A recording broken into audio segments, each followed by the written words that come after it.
Bu custom PC'de ne olsun istiyoruz biliyor musunuz? Hepimizin bu içinde olan bir karakter var ya, konuştuğu zaman bile tüyleri diken diken yapan. Laswell, this is Ghost. We got something. Tell me you found her son. Negative. We found a weapons cache. Hassan's got missiles.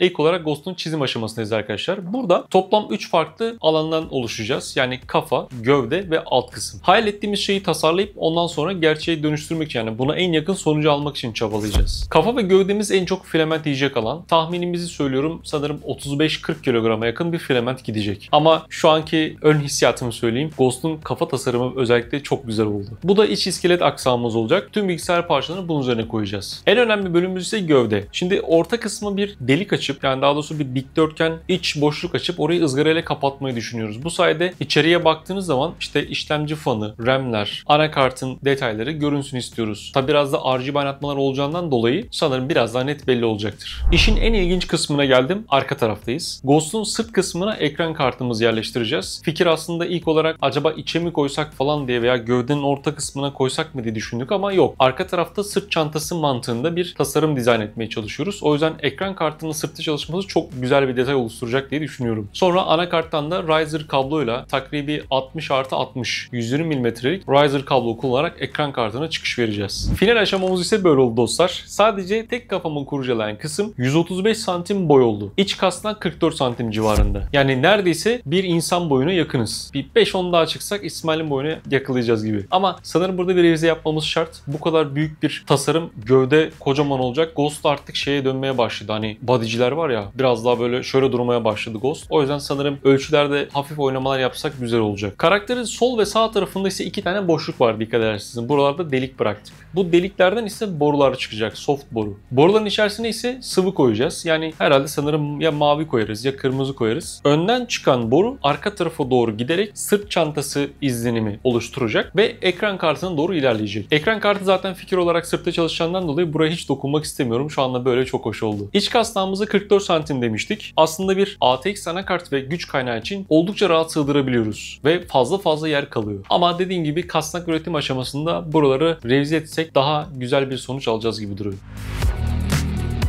Şimdi baskı aşamasına geldik. Burada bütün tasarımlarımız hazır durumda. Ancak bir problem var. Bu kadar büyük bir çalışmayı tek seferde çıktı almak maalesef mümkün değil. Daha doğrusu bu kadar büyük 3D yazıcı ülkede bildiğim kadarıyla yok. O yüzden sağ olsun Serdal kardeşim Setta 3D'den destek alacağız. Kullandığım makineler büyük olduğundan dolayı ortalama 3-4 seferde bitireceğimizi düşünüyoruz. Ama aslında bunun piri ne biliyor musunuz? Reçineli yazıcı. Yani Sauron'dan hatırlayın, belki izleyenler hatırlayanlar vardır. Mükemmel bir detay oluşturuyor reçine yazıcılar. Ama bu kadar büyük bir makine maalesef olmadığından dolayı reçineden ilerleyemiyoruz. Ki sanmıyorum Türkiye'de bu kadar büyük reçineli yazıcılar olsun.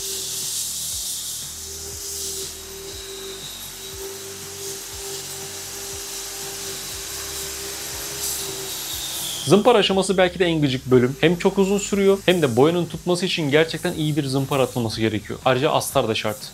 3 günümüz sanırım burada geçecek.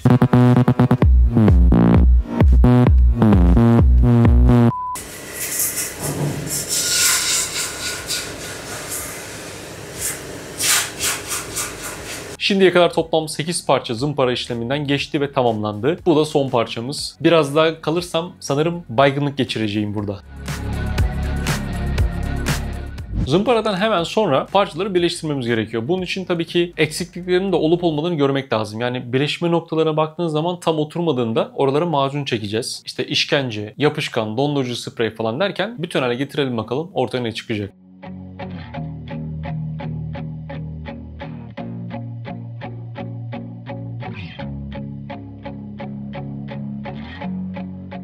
Günün sonunda zımpara işlemi, macun işlemi, astarlar falan derken görüntü böyle çıktı. Baktığınız zaman Ghost'u andırıyor mu? Evet andırıyor ancak daha işlemimiz çok fazla var. Tabii ki burada ister istemez reçineli yazıcı arıyorum. Reçineli yazıcı olsaydı şimdiye kadar çoktan bazı şeyler bitmiş. %80'i bitirmiştik. Ekstra zımpara istiyor. Ürün büyüdükçe maalesef sorumluluğu da detayı da artıyor. Birleştirme işleminden sonra bir şey dikkatimizi çekti. Ekran kartına oturttuğumuz zaman hafif böyle 10-12 mm'lik kaymalarımızın olduğunu fark ettik. O yüzden ekran kartının tam oturması için arkadaki bölümün birazcık daha açılması gerekecek. Şimdi boyama aşamaları için değerli Uğur abim Mohikan Airbrush'ın yanına geldik. Profesyonel destek almamız şart. Sağ olsun Elden Ring sistemde de kasanın boyamasını Uğur abim yapmıştı yine. Ne zaman böyle büyük bir iş yapmaya kalksak Uğur abinin kapısını çalıyoruz sağ olsun. Yakında bizi kovacak ama kovana kadar idare ediyoruz. Önünden de bakabilirsin. Sen görüyorsun kendini. Bak.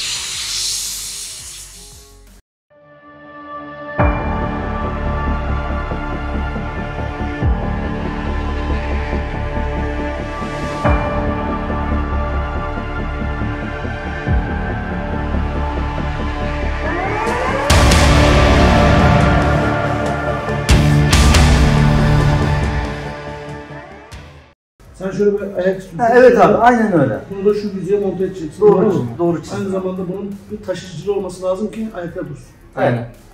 Yani. Doğru mu? Ama şöyle bir şey var abi. Bunu anakartı montajladın ya. Güç kaynağını da bir yere gizlememiz lazım. 30'luk bir ayak yapacağız buraya. Eğer aşağı indirecekseniz biraz daha kısabilir miyiz? Kısarız. Yani 29 yaparsak daha rahat ederiz.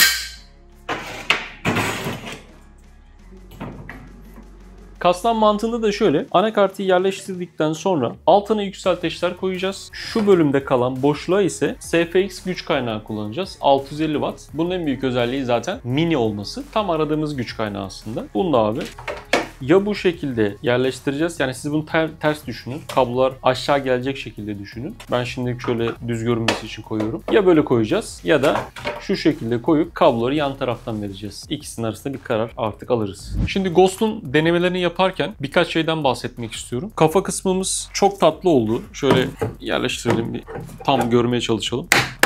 İki tane şey var. Birincisi şu kısımda ve hemen öbür delik nerede? Şurada. İki tane boru girişimiz var. Şimdi buradan alıp arka tarafa boru atacağız. Sırt çantası edasında iki tane borumuz olacak. Ama arka tarafı çevirdiğimizde şuraya bir bakalım. Sırt bölgesi için ekran kartında şöyle oturttuk. Tek riser kablo yetmedi. Yani 60 santimlik riser kablo yetmediğinden dolayı ilave yapmamız gerekiyor. Onun için de şöyle göstereyim. Riser kablodan iki tane takıp uzatma yapacağız. İç kasnaktan çıkacak. Şuradan ekran kartına bağlantı sağlayacağız. Burada da denemeler yapıyoruz. Aklıma bir fikir geldi. Size de sormak istiyorum. Şimdi bu aslında çok tatlı bir kasa oldu. Güç kaynağımız minik. İşte anakart istediğin gibi değiştirebiliyorsun falan filan derken böyle bir kasa yapmak istiyorum. Aklımda var. Yani beraber bir rehber oluşturalım derseniz aklınıza yatarsa şöyle bir fanusun olduğunu düşünün. Temperli cam olabilir. Ben ne bileyim şuradan vida uzatıp bir cam önüne koyabiliriz falan. Güzel bir rehber olabilecek gibi geldi aklıma. O yüzden sormak istedim. Tasarımını beğendiyseniz bu kasnakla alakalı biraz geliştirmeler yapmak istiyorum. Yurt dışında çünkü çok popüler. Onun dışında şu anlık her şeyimiz hazır görünüyor. Montajımıza başlayalım. Bakalım bizi neler bekliyor.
Ve böylece değerli dostlar bir Custom PC rehberinin daha sonuna gelmiş bulunuyoruz. Neden Ghost yaptığımızı çok ufak bir şekilde belirtmek isterim. Açıkçası oyunlarda en çok sevdiğim karakterlerden bir tanesi olduğu gibi arkadaşlarla da böyle bir fikir alışverişi yaparken rica ettim yani Ghost yapsak çok efsane olmaz mı diye. Çünkü hepimizin gönlünde yeri olan ve Call of Duty serisinin gerçekten niş isimlerinden bir tanesi Ghost'un kendisi. O yüzden böyle bir projede bitirdiğimiz için çok mutluyum. Günün sonunda kendimizi sürekli geliştirmeye devam ediyoruz. Bu konuda bize destek olan Gigabyte'a ve Thermaltake'e de teşekkür ederim. Aynı zamanda bir sonraki Custom PC rehberinde ne yapalım? Lütfen bunu da benimle paylaşın ki o yorumları yine tek tek alıp not ediyorum bir kenara. Sonrasında fikir aşamasında değerlendiriyoruz. Kafanıza böyle bir canlandırdığınız bir karakter olabilir. Veya çok sevdiğiniz oyundan bir sahne içerebilecek detaylar olabilir. Lütfen onları da yazın. Benim için çok değerli. Sizden de ufak bir ricam. Bu videoyu beğenerek lütfen bizlere destek olun. Siz bu videoyu beğendikçe bu serinin devamını getirmeye çalışacağız. Kendinize çok iyi bakın. Herkese selamlar.